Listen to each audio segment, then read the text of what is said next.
And I have never said that about any connection or any relationship I've ever been in. It's always been, life with this person, could I be okay with it? Could I live with it? Am I good with giving up this? Am I good with the sacrifice that's required to be with this person? And with you, it was, no, I want this life. Welcome to the Grace for the Growth podcast. I'm your host, Courtney Leo. The goal of this podcast is to encourage you on your own growth journey by empowering you to live your life with authenticity, freedom, and confidence. We will get real and raw as we dive into honest conversations about life, faith, business, relationships, dating, healing, and so much more. My goal is that you would walk away from our time together feeling a little less alone, a little less crazy, and a little more brave to be yourself. I hope you will find yourself more compassionate to past you, challenged as present you, and excited for future you. Embrace the story, welcome the messy of it all, sit in the unknown, and most importantly, live authentically. So pull up a chair in my virtual living room and let's dive into today's conversation.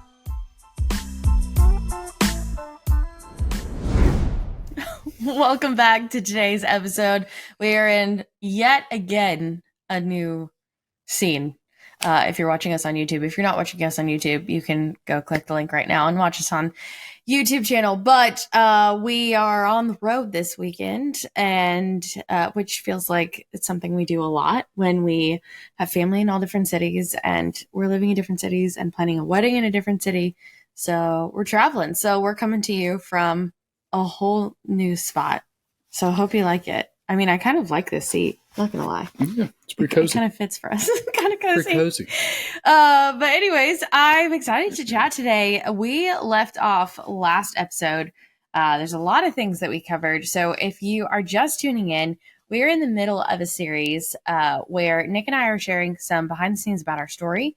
But we're also sharing about like the lessons along the way. And so we've talked about life before we met and singleness and kind of where we were leading up to the time that we met. And then the last time we talked about the setup. We met via setup. So the setup, our first dates, all of the fun, enjoyment, awkwardness, joys of the in-between. And today we're going to talk about what was dating like, what was our dating season like, dating long distance, how did we know, how was I very traumatized and triggered, not traumatized, but through the whole thing, and how did we navigate that? So that's what today's episode is. So if you haven't watched the first two episodes, highly recommend that you go back and watch that, as it'll give you some context and you'll get all caught up. But we're going to dive straight into it. Sounds good? Sounds wonderful. Amazing. So where we left off last time, we had a second date, and you had told me, yeah, you are worth the wait, and you are worth pursuing, and you're somebody I want to pursue. And I was like, oh, we're doing this. Oh, because I was just in very la land of yeah, I'm just getting to know this guy, and that's what we're doing, and we'll see where it ends up. And it made it very serious for me, and honestly I felt very excited. Every time I was with you, I felt very disarmed and felt very safe to be myself. When I talk about safe relationships, I talk about where are the areas in your life that you get to be 100% you. And so really for the next month or so, 6 weeks, we went on several different dates. We had times where we were apart. I guess really, honestly, after that second date, we went through a couple weeks of just texting and voice messaging, and we started FaceTiming too. I remember you singing to me a song from Prince of Egypt on our first FaceTime. I don't know if I was singing it to you as like a for you song. It was a jam session. I don't remember why I was singing it. For me, it's one of those invisible strings because I love Prince of Egypt. I'm pretty sure it's one of the first movies I saw at movie theaters with my dad when I was like 7. And I love Prince of Egypt. Very underrated movie, by the way. And you were like, oh my gosh, I love Prince of Egypt. Is it underrated?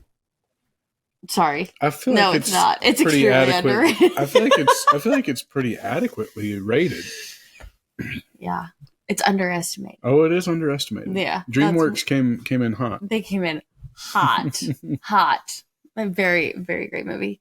Anyways, and so you had known it too and knew the songs very well. And so I got very excited about it. We've yet to watch that together. It's because I've seen it no less than 1,000 times. But I've also seen it 1,000 times. Well, we've never seen it together. So we can put that on the list. Maybe not. Oh my gosh. Never know. Anyways, so I distinctly remember a FaceTime of that. But one thing that was happening, this was around December, early December, and I was hosting a single summit, a virtual single summit. It was called 'Tis a Single Season, and it was bringing in a bunch of my friends to speak to singles in the middle of the season. And we were in the middle of that, and I distinctly remember right before we went live for that event and you texting me and just letting me know like, hey, like, I'm so proud of you. I'm in your corner. And I just remember feeling like this guy is not intimidated by me, but celebrating like what I feel called to do and the wins that I'm having. And anytime I get off an event like that, I am wired. I'm absolutely wired. Like, I have so much processing to do. I'm just like adrenaline rush. So it takes me a little time to calm down. And I remember calling you after that time. And I remember you just listening so patiently as I tried to explain what had just happened and never completed any sentences for probably about 30 minutes. I was all over the place. And excited, good, worries, like all of that. And you just sat and you just listened. And I remember thinking, this is somebody who is it like feels like you're embracing all of me. I didn't feel like I was too much. Like, there's just so much of my life that I've minimized or I've filtered that part of me of just, I've just got lots of emotions and I'm verbally processing and all these things. And I just felt, this is somebody who is listening to me, who is not just like listening and just like twiddling his thumbs, but like actively listening and wanting to participate in the conversation and really hold space for me.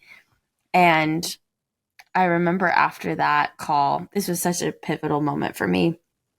I remember you saying some really kind, encouraging things to me after that event. And you weren't even at the event. You were just going based off of hearsay. So who knows where that was coming from. And the Holy Spirit. But you said some really, really kind words that I needed to hear. And I started crying immediately. Do you remember this? No. It was probably very late at night. I started crying immediately. And he's like, what's going on? I'm like, I'm so sorry. Like, trying to hold back tears, but I can't. I'm just a blubbering mess. I'm like, I just feel horrible.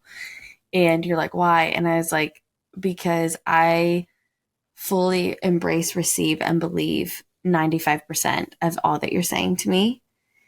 But there's a 5% of me that completely doubts you and thinks you're full of it and thinks you're just saying things to say things. And that is hurt and pain from my past, of people just saying things just to say things and it not mean much and not have weight behind it. And I was crazy upset because I was like, you are somebody who does not deserve that. Does not deserve that. You don't deserve my 5% of doubt. And I'm mad. I'm mad that I'm experiencing it because there's so much good here. And I was a wreck. I was crying. And do you remember what you said?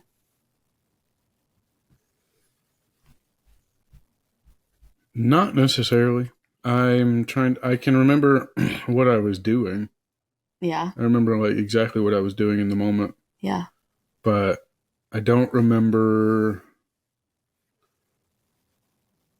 I don't know. I think it was something along the lines of, it's fine. I can wait, or something along that, like, I'm okay with, like, I know who I am. I know where I'm coming from. So I'm not worried about your 5%. Yeah. Because I know that I don't have to worry. Like, yeah. something like that. Like, not that it wasn't valid, but that it was like, no, I'm here. Yeah. So if that's the question, then the 5% will eventually be answered and go away. Yeah. Yeah, basically. And it makes sense that that you're like, oh yeah, I think this is a gist, but you don't remember all of it because it's just you.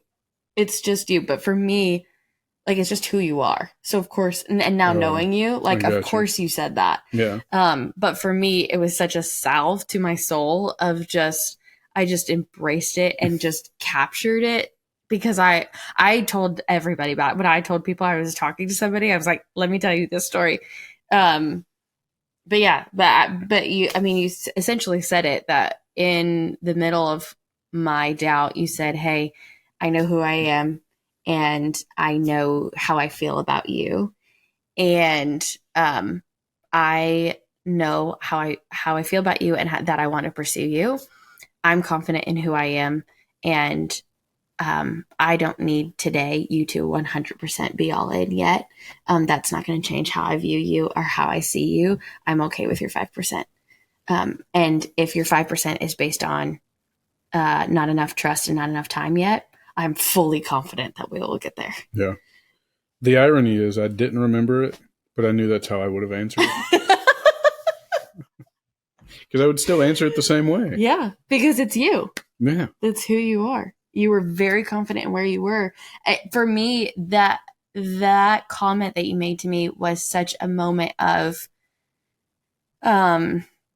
my little anxiously attached heart of just, I need to prove myself. I need to prove myself. I need to prove myself. I was freaking out. One, because I was like, this guy doesn't deserve my doubt. But two, like, if I'm being honest and I'm not really actually, like, I don't feel 100% here yet.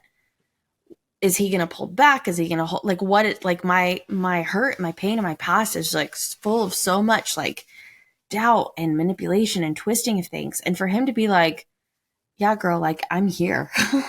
Yeah. So you're expecting you to say that and me to go, well, figure it out until you do. Yeah. Let me know. Let me know whenever you got it figured out. Cause I'm whatever. Yeah. But instead, yeah, like, that's okay. Yeah. I don't need your validation. Yeah. But I'm here. Yeah. Yeah. It was such an example for me of what unconditional love feels like. Of, I am here. Like, I'm here for you and I don't need you to do anything. I just need you to be. Which was a conversation that happened at some point in that process of me being like, so what do you need? What, like, how can I show up for you? Like, what do you need me to do? Like, what do you need me to do? And you were like, I just need, just keep being honest with me, keep communicating with me, just be you. That's all I need. And I'm like, what? I don't have to perform. I don't have to perform for you to like me. I don't have to perform for you to love me. I don't have to perform for you to be all in. What is this? What is this? I don't have to prove my way.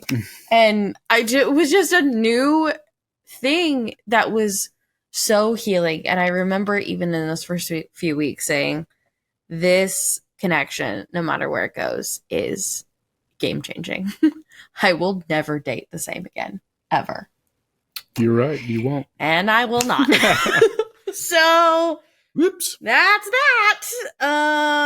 Yeah. So, I think those conversations, those long distance conversations where we weren't going on dates, we were texting, we were talking on the phone, till way too late at night. There was not enough sleep. I remember it was late. I remember laying on the couch and I had my room lights, like my wall lights on, not any sort of bright lights. It was very dim in my house. I'm just laying there in the dark pretty much, talking to you for all the time, 5 hours. All the time. Anytime I would talk to friends, I'd be like, so yeah, we're in the stage where we're not sleeping because we're talking too long. Yeah. And they're like, oh yeah, I get it. And now I do that too. Like, when people come to me and they're starting new relationships or like clients are like getting into relationships and they're like, yeah, I'm just like really not sleeping. I'm like, yeah, I remember. It's a phase. It's for sure a phase. I feel like it's a rite of passage. Yeah.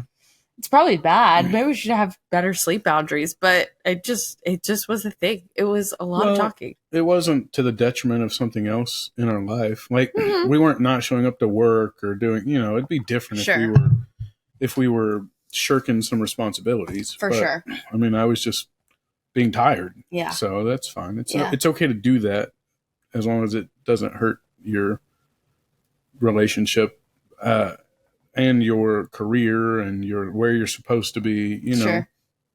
I don't know. And that was something that you never asked of me, which I think is a great thing to point out. I mean, you see some relationships where people are like, no, I'm first and you have to not do XYZ because that proves that you want to be with me more or you want to talk to me more. Yeah. Like, I don't know, in our long distance phase, I never felt like we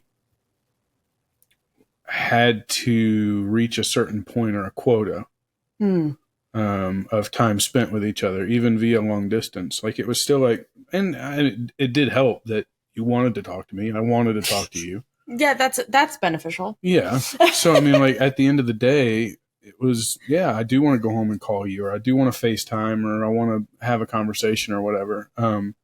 But I mean, I remember several weeks leading up to you moving closer, I was out like playing pickleball until 9 p.m. every night or something, later than normal. But it was like in my brain, I'm like, well, when she gets here, I'm going to spend time with her. Yeah. So I'm going to play a game, or I'm going to go outside. I'm going to do this until I go home, and then I'll just talk to her for a couple hours. It wasn't like, why aren't you calling me already? Or, so I think that's important to note. Like, there wasn't unnecessary pressure because we both knew that we both wanted to be in contact with each other and we trust one another. Yeah. So did you ever overthink, like, in our dating phase?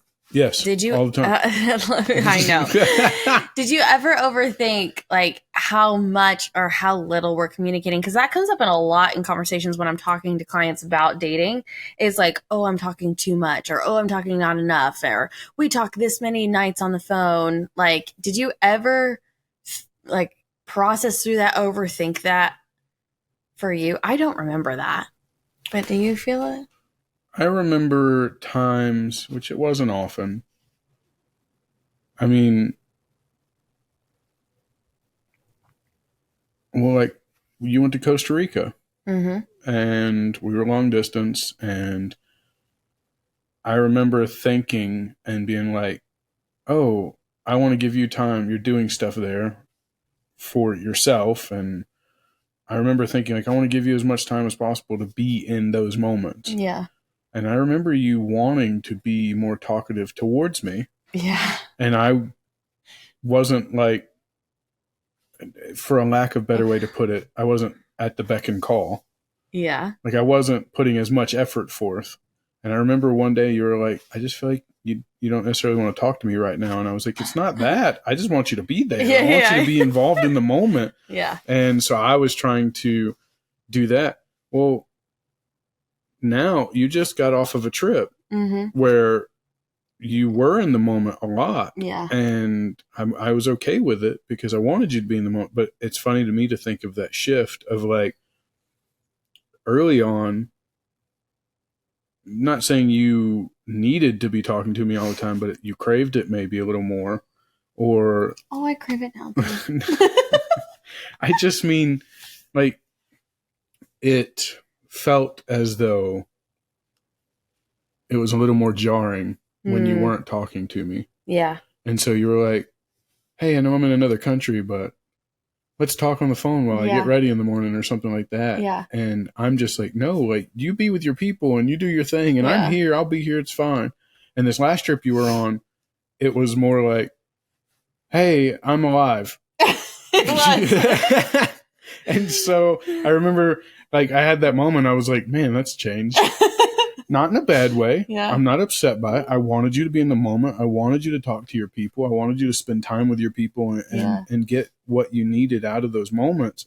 But it's funny to me that it's kind of shifted. in a positive way. Yeah, for sure. And I mean, then at the end of the night, we would call each other, and you know, we'd still talk for a little bit, even on this last trip. But I don't know. I don't think I've encountered a overthinking in that department, other than some of those moments where I was like, "Am I not showing up enough?" Sure.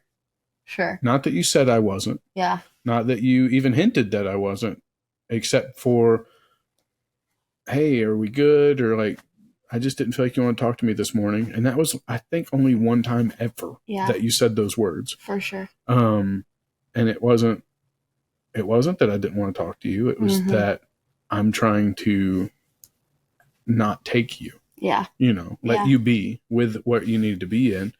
And so, no, I don't think I ever had an overthinking moment with that, other than that one time when we first started talking and you like ghosted me. Oh my gosh. I'll never live that down. That's another story for another day. I didn't ghost him. I promise. We've already talked about all of Courtney's red flags. Okay. We already covered them in the last episode. Okay. We don't. Anyways. Okay. So there's a couple of questions I get a lot that I think we should talk about in this dating phase. So we go on a couple dates, you know, that we talked about last time. You're like, "Oh yeah, I am in this. I want to pursue this." I'm like, "Yeah, I want to pursue this too." Your other connections had fizzled out. I didn't have any connections because I wasn't dating. So we are in this exclusive dating situation, but we hadn't really said that yet. It was kind of assumed. I eventually said it, but but we were kind of in this. So there were a lot of dates that were happening around Christmas time. So you had a lot of time off. You were spending a lot of time halfway. So we were 3 hours apart. Yeah. You were spending a lot of time at the halfway mark. And so that allowed us to go on a lot of dates, whether it's you coming up to me or us meeting halfway or those kind of things. So do you have any favorite moments or favorite dates? Anything that significantly stands out to you in kind of those seasons, those couple weeks there? I mean, my birthday was significant, which was right in that season. Because I'm a December baby. Well, I'm not a baby anymore. But I'm a December person now. It was a significant day. You put a lot of thought into my birthday. Not in a, like, you didn't go all out and buy me a bunch of stuff or do anything, but there were significant things that you did that, I mean, we had talked about, you know, you got like my favorite candy or something like that. It's just these little random things that stands out to me. It was very intentional. Even so much so, like the funny little Christmas tree and stuff like that. It's like, "Oh, you didn't have a Christmas tree. I wanted to get you one." So, I mean, there were moments where those types of things happen. I think they're wonderful. Yeah. I feel like was our meetup in Cleveland or whatever that is, the gas station meetup.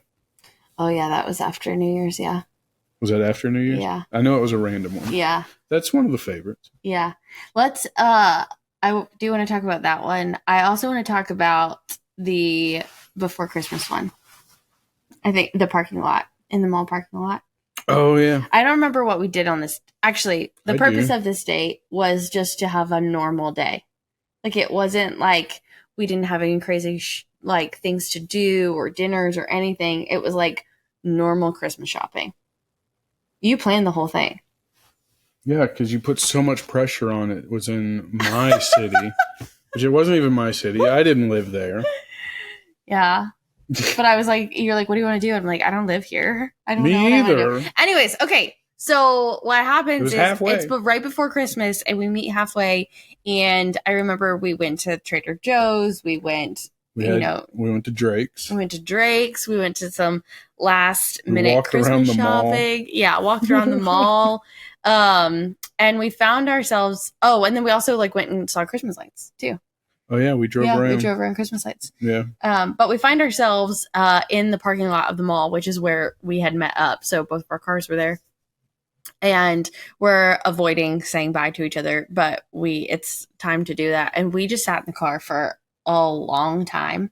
Yeah. And I remember us starting to talk about future and dreams, not like, future us being married. But honestly, I think it was kind of the first time we alluded to it. We alluded to us having a future. Yeah. We talked about our future. We didn't talk about, we're getting married. No. But we talked about our future. Yeah. And almost separately, but there was then started to be a dream alignment. Yeah. Like you started sharing what you see for your future and what you feel like you're called to do. And I was sharing about what I felt called to do. And we realized there was this moment, I remember us looking at each other. We were like this in the car. I mean, not like this because there's a console, but like we're on this in the car. And I remember being like, there's some alignment here. Yeah. Like there is some, there's some alignment here. And so we gave ourselves a little bit of permission to dream for a second. Yeah. And it was the first time of us dreaming about something that involved our lives together. Yeah. And that felt pretty significant. Yeah, it did. And I think it was significant for me because it was the first time we saw that we both have similar dream models. Yeah. Like, I don't know. It's like figuring out someone has the same sense of humor as you. You know what I mean? But it was like our dreams aligned in that moment. It was like, I would love to have a career that looked like blah, blah, blah. Yeah. And you were like, okay.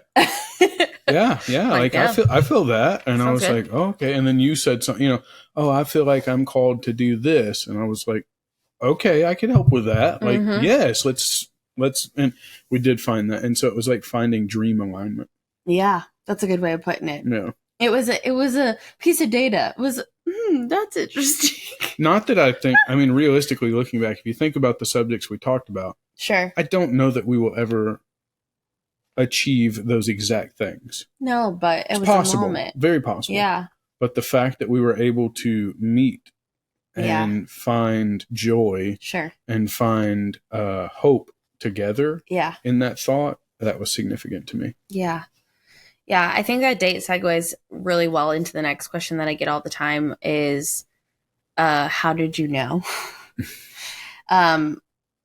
Around Christmas time, we're not even like official boyfriend, girlfriend, whatever that is.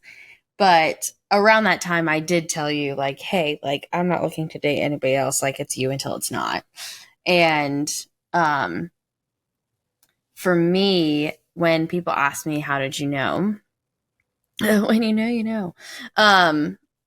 So annoying. I understand. But for me, it was a series of moments, and this date right before Christmas was part of those moments. I don't think there was a moment that was like shining. Like I woke up one day and I was like, that is my person forever. Like, I don't think it was like a significant moment.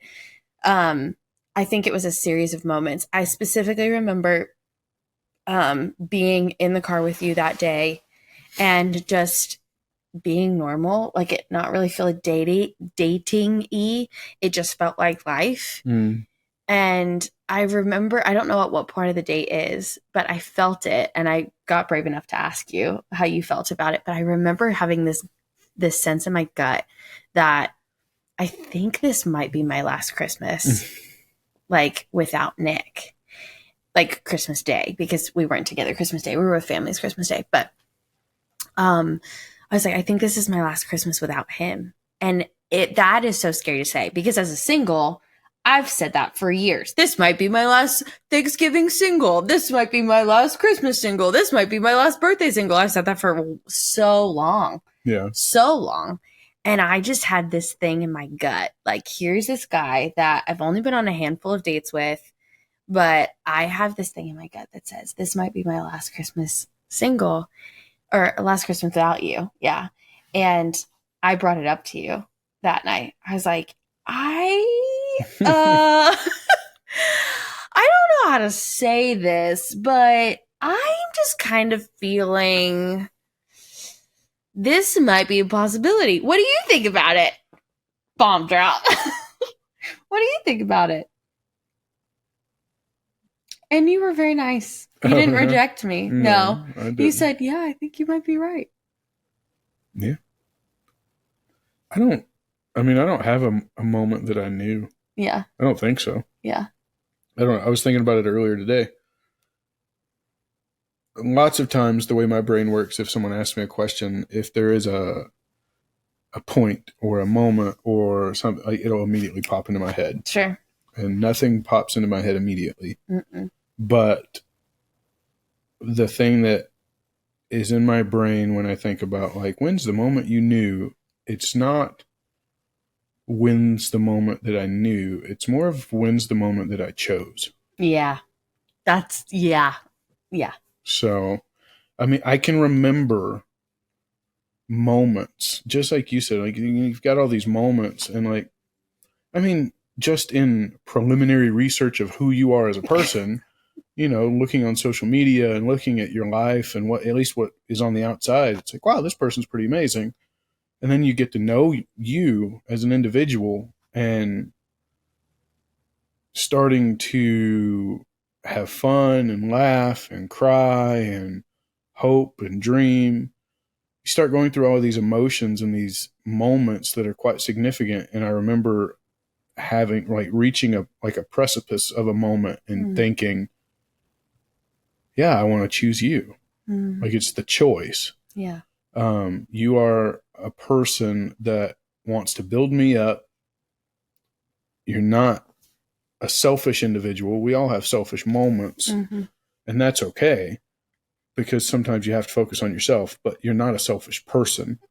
You're not someone that wanted to tear me down for your betterment. You're not someone that wanted to hurt me in any sort of way. I mean, there was just these moments where you start to realize the character of a person. And then I made the decision. Like, no, yeah. I if she will have me, I want to choose her. And so that I have a moment where I chose. So. Yeah. Yeah. I think that's really significant. I think that's a really significant part. I remember feeling that whisper about this is my last Christmas, feeling some finality in that. If you've known me for 2 seconds, Christmas is important. And I've had a lot of solo traditions around Christmas, and to feel that kind of finality of my solo traditions was a big deal for me. And I remember us spending New Year's together and feeling like, wow, 2024, that's going to change my life. And we got to do that together. We got to be there together New Year's Eve. And then I remember the gas station thing that you alluded to earlier. I had a really, really tough week where I was pouring out. And I was exhausted. I was mentally and emotionally exhausted. And you happened to be only an hour and a half away, not 3 hours away. And I don't even remember why. You were getting a tattoo. Okay. And so you were an hour and a half away, and I just remember saying, like, after this exhausting week where normally I'm like, I just need to go home and recharge and just be alone. I'm like, I want, and you didn't have much time, but I'm like, I will drive an hour and a half to have dinner with you. Like, you are safe and you are kind and you are good for my heart. And so I remember asking, like, when you're going to meet, and it worked out that you were able to stay. You had margin because you had to get back that night and everything like that. And I drove just to be with you for an hour and a half. I remember you text me. I know now. I mean, it was like a 5-hour tattoo. Yeah, it was a long one. It was a long time. And I remember being exhausted afterwards in pain. Yeah. And I remember you messaging me and being like, hey, I'm at this fork. I can either I was at the fork of the road. I could go home. Go right, or I can go home, or I can go left, and I can come to you, and I'll be there in, an hour and 20 or hour and 10 or whatever it was. And I remember, like, just getting done, like, oh, I'm probably going to go and do this. And you're like, well, I'm at the decision time. And I remember just being like, well, then come on if you want to. Like, I kind of left it to you, and you're like, cool, because I'm already on the way. Yeah. Like, driving. I made the decision. I just wanted to be with you. And that day, like, I mean, I am like sleep deprived. I'm looking raggedy. You've been laying on the tattoo table for 5 hours. Like, it was the most impromptu, random, like just chill, but it was so much fun. It was just dinner. Was that the first time we ate Mexican together? Probably not. I mean, I don't count Chipotle. I don't know. Maybe. Who knows? Because Mexicans, fun fact, it's like both of our favorites. Favorite foods. We eat it almost every day. All the time.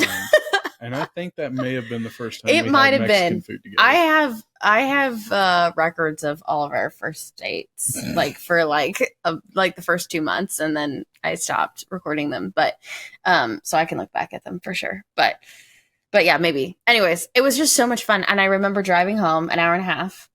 And being like, I think I Marco Polo'd my sister, so I think I can find this video. I should probably do that. You're skipping over a very significant moment. Oh, the gas station. Yeah. Okay, we leave the Mexican food restaurant. Mm-hmm. I can't just talk. We like hug, like, all right, I'll see you later. Great, see you later. Like, we'll see you next week. Like, we had plans for the next week, and it was at that point it was already starting to get sad to leave each other. Like, we had been only dating for like a month, and I'm like, this is excruciating. I do not like leaving you. This is so hard. Oh gosh, I'm in trouble. And so I was like, okay, great. And then I had to get gas on the way home, so I like drove over to the gas station. And next thing I know, he follows me over to the gas station, comes up, and he's like, I'm pumping your gas. You'll never pump your gas when I'm around. And I'm like, thank you. That's so sweet. And then we're just kind of sitting there, and he pumped my gas, and I'm like, okay. I took a selfie, and I was like, okay, great. And then he was like, I'm going to go get some snacks in the racetrack. You want to come? I was like, sure, I got nothing to do. So like we had just said bye, and it was such this sad bye at the restaurant, and here we are. We're just walking around the racetrack, and I was just giddy. I'm giddy now talking about it. Like, I was just so giddy. I was so happy. Like, and so yeah, so I drove home and being like, this is fun. Like, I could do life with it. And I remember shortly after this telling my sister, I love my single life a lot. And I've worked really hard to love my single life. However, I think life with Nick is better than I could ever have by myself. Like, and I want that life with him more than I want life with myself. And I have never said that about any connection or any relationship I've ever been in. It's always been life with this person. Could I be okay with it? Could I live with it? Am I good with giving up this? Am I good with the sacrifice that's required to be with this person? And with you, it was, no, I want this life. I want life together with you. The highs, the lows, the good, the hard, the bad, the ugly, all of it. Like, I want to partner with you. And so there are all these moments, and I knew it was not long after that. It was right after that we made it official, and which felt silly because we were already talking. Yeah. We were having marriage conversations before we were boyfriend and girlfriend, which is not everybody's story. Let's put a big disclaimer on that. That's not everybody's story. But for us, we've done a lot of work. We have dated as much as we needed to. We have a lot of good people around us, and we knew this was different and this was right. And so I knew when you asked me officially to be your girlfriend, which is so, guys, it's so cringy to me, that girlfriend term, as somebody in your 30s. So much so that I remember the night we got engaged, skipping ahead, I remember being like, oh, I don't ever have to be your girlfriend again. Like, but anyways, but yeah, and I remember the day I asked you to be my girlfriend, you saying, well, I mean, you haven't asked me to officially be your girlfriend yet. I was like, oh, okay. Okay. But I knew when I said yes that day that was it. That was, I wasn't going to be single anymore. That was it. I knew it. I knew it. I was so confident in it. And except for those couple moments that I wasn't, but in the months to come, The 5%. because it happens, right? Like I got in my head. I got really in my head. I got really triggered by some stuff, and that's probably a whole thing to unpack in itself. But yeah, I'm trying to think what else. We talk long distance. We talk when did you know? There wasn't a moment. It was a series of moments. And what did dating long distance look like for us? Well, we're 3 hours apart, and we were very intentional about our phone call conversations, our FaceTime conversations, and we tried to see each other pretty frequently for a while. I was about to say, at some point, one of us was traveling to the other every week. Whether it was you coming to me or me coming to you or us meeting halfway. Yeah. There were many moments of like, all right, I'll come to you this weekend. And you were like, okay, then I can come down to you next weekend. And then there were times where it's like, okay, let's meet in the middle. Yeah. Sometimes it was just for like 4 hours. I was about to say, and then there were the times where it was like, okay, well, let's just meet in the middle for lunch. And then we'll hang out for an afternoon. And then we have to split back up and go our separate ways. But we were intentional about it. It was crazy. It was absolutely crazy. So at the height of gas prices. Yeah. Budgets are fun. So for us, it happened really quickly, and that's not everyone's story. You can say really quickly. It happened. I don't know if it's quickly. Our first date was in November. I understand that. And we were engaged 6 months later. Yeah. But I know someone that they dated for a weekend and then got engaged. And then they were married for 65 years. True. It happens. I'm just saying. It happens. I don't... Quickly just has a negative connotation. Oh, yes. That was quick. Yes. Like, jumped into that, didn't you? Like, no, we didn't jump into it. No, it wasn't. Absolutely not. It wasn't a snap decision. Absolutely not. It was a methodical, well thought out, well talked about. I mean, we expressed our feelings to each other. We talked to our people. We had our people talk with our people. I mean, so much. Yeah. So it wasn't that it was a quick, rapid, fire from the hip kind of decision. Yeah. But it was a, I don't even know. I hate that feel when you say it was, oh, I know it was quick. Yeah. I just feel like that's negative. And it wasn't that it was quick. It was just fast paced. Yeah. Yeah. I think part of that, I thank you for saying that. I think part of that is going back to the first episode we did on this. There was so much prep in our own lives leading up to this moment of us crossing paths and being like, oh, there he is. Yeah. Like, there she is. Like, there was so much that we did. The mentality, well, at least for me, my mentality of like, I'm going to date with intention. Yeah. And if a person is dating with intention, you get past the third, fourth, fifth date and you're not feeling anything, it's time to move on. Time to go. Yeah. And so we get to the second date and I'm like, no, this is real for me. This is a person that I find to be worth my time. So yeah, I'm okay with sticking around a little bit longer and trying a little harder and doing a little more. So I think it's important to, not everybody has to have a set boundary. 3 dates in, you got to have your answer. No, but you have to be willing to dream. You have to be willing to give a moment to say, what does life look like? Yeah.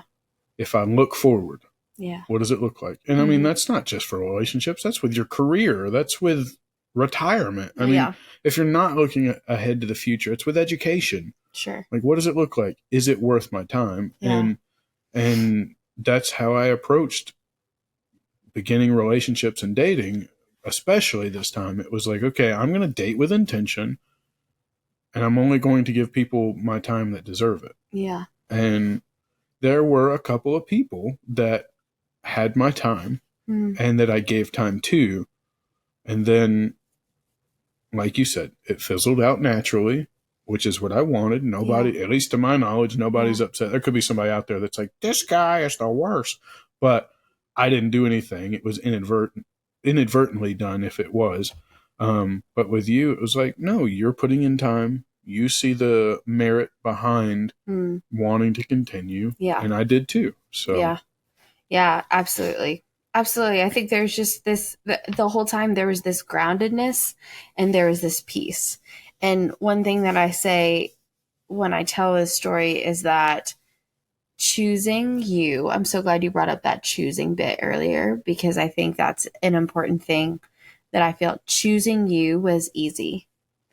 The decision, it was just an easy choice. It was not this like, oh, I need to evaluate this and pro cons and what was life. Like, it was just there, and it was easy, and it was peaceful. And I feel like me, and I feel like I want to be your partner. I want to be your cheerleader. I want to be your champion.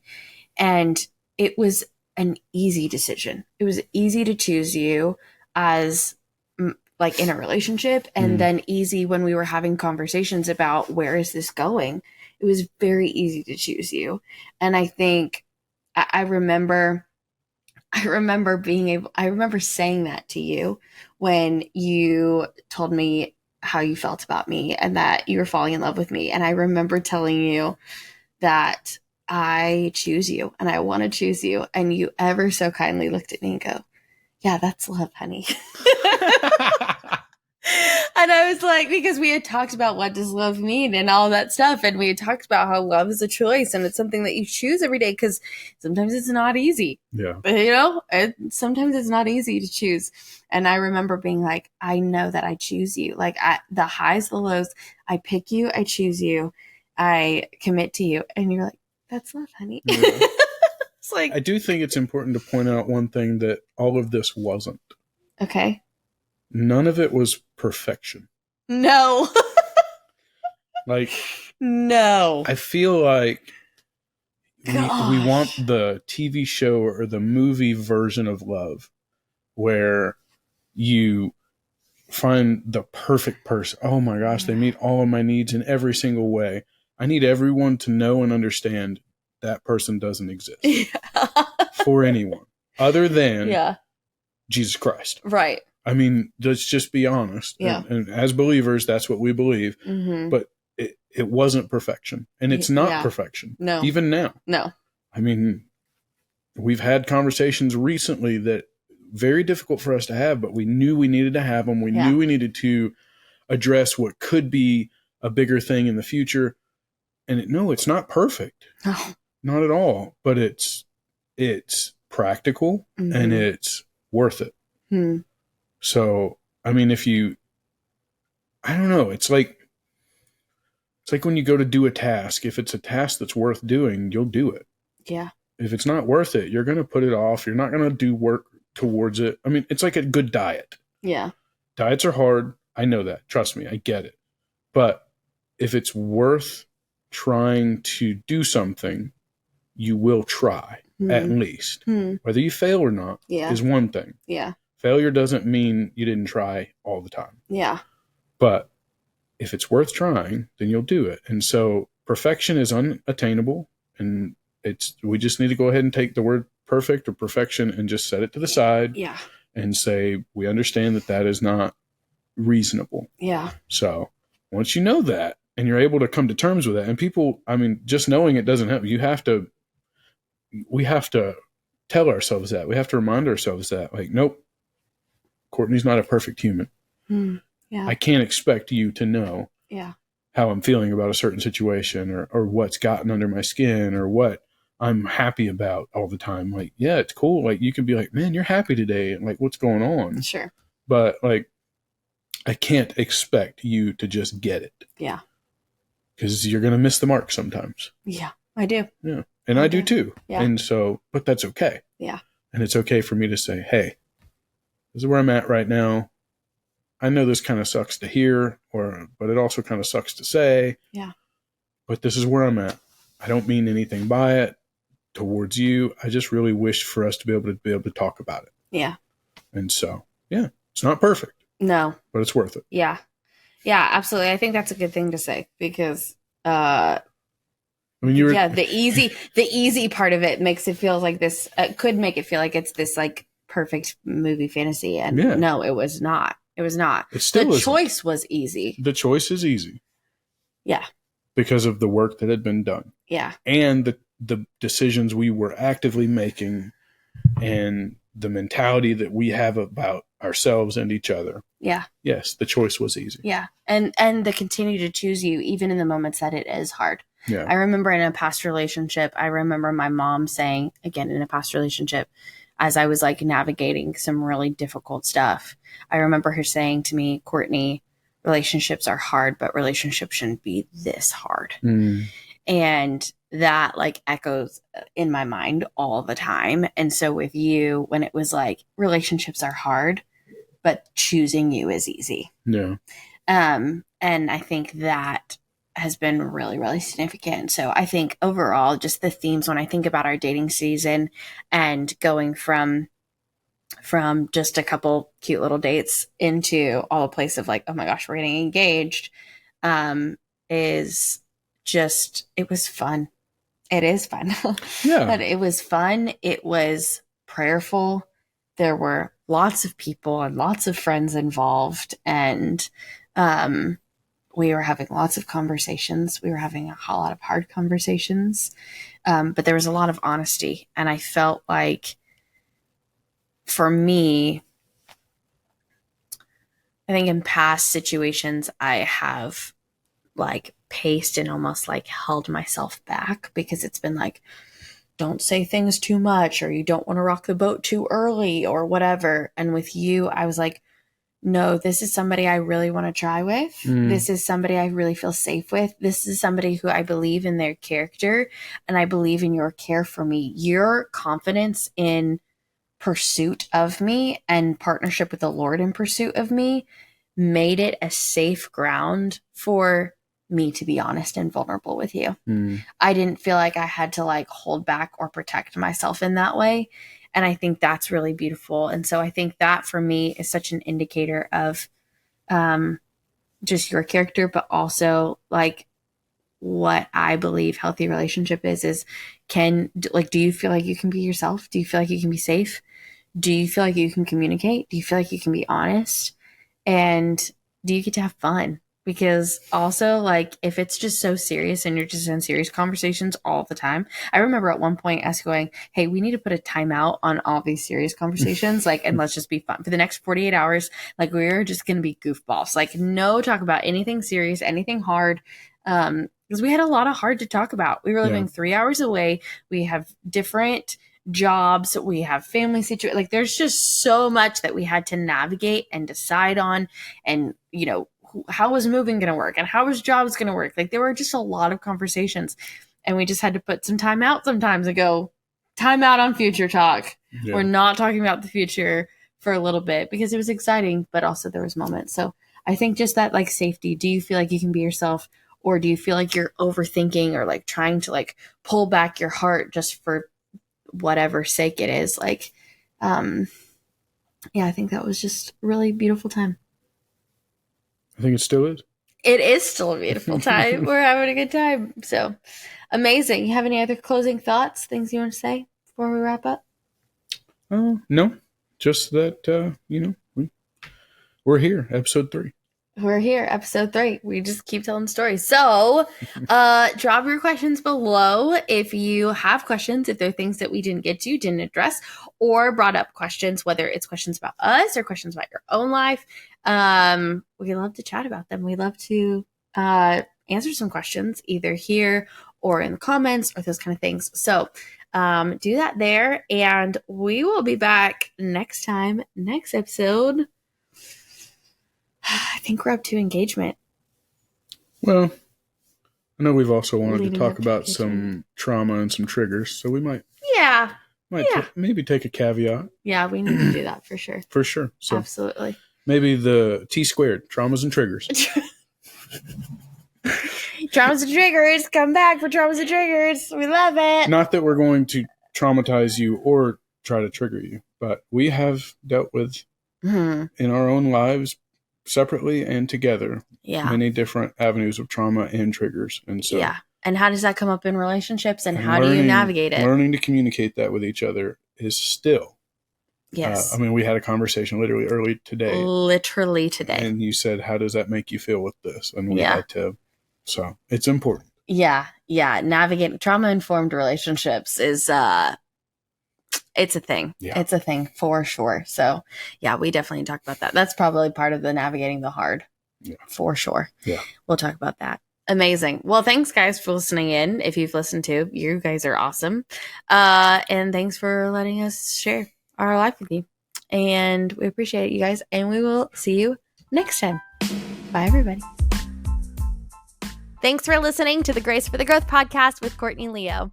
I hope that this conversation encouraged you and inspired you on your own growth journey and as you pursue a life full of authenticity and freedom. I want to encourage you to interact with us on social media at Grace for the Growth and at Courtney Y. Leo.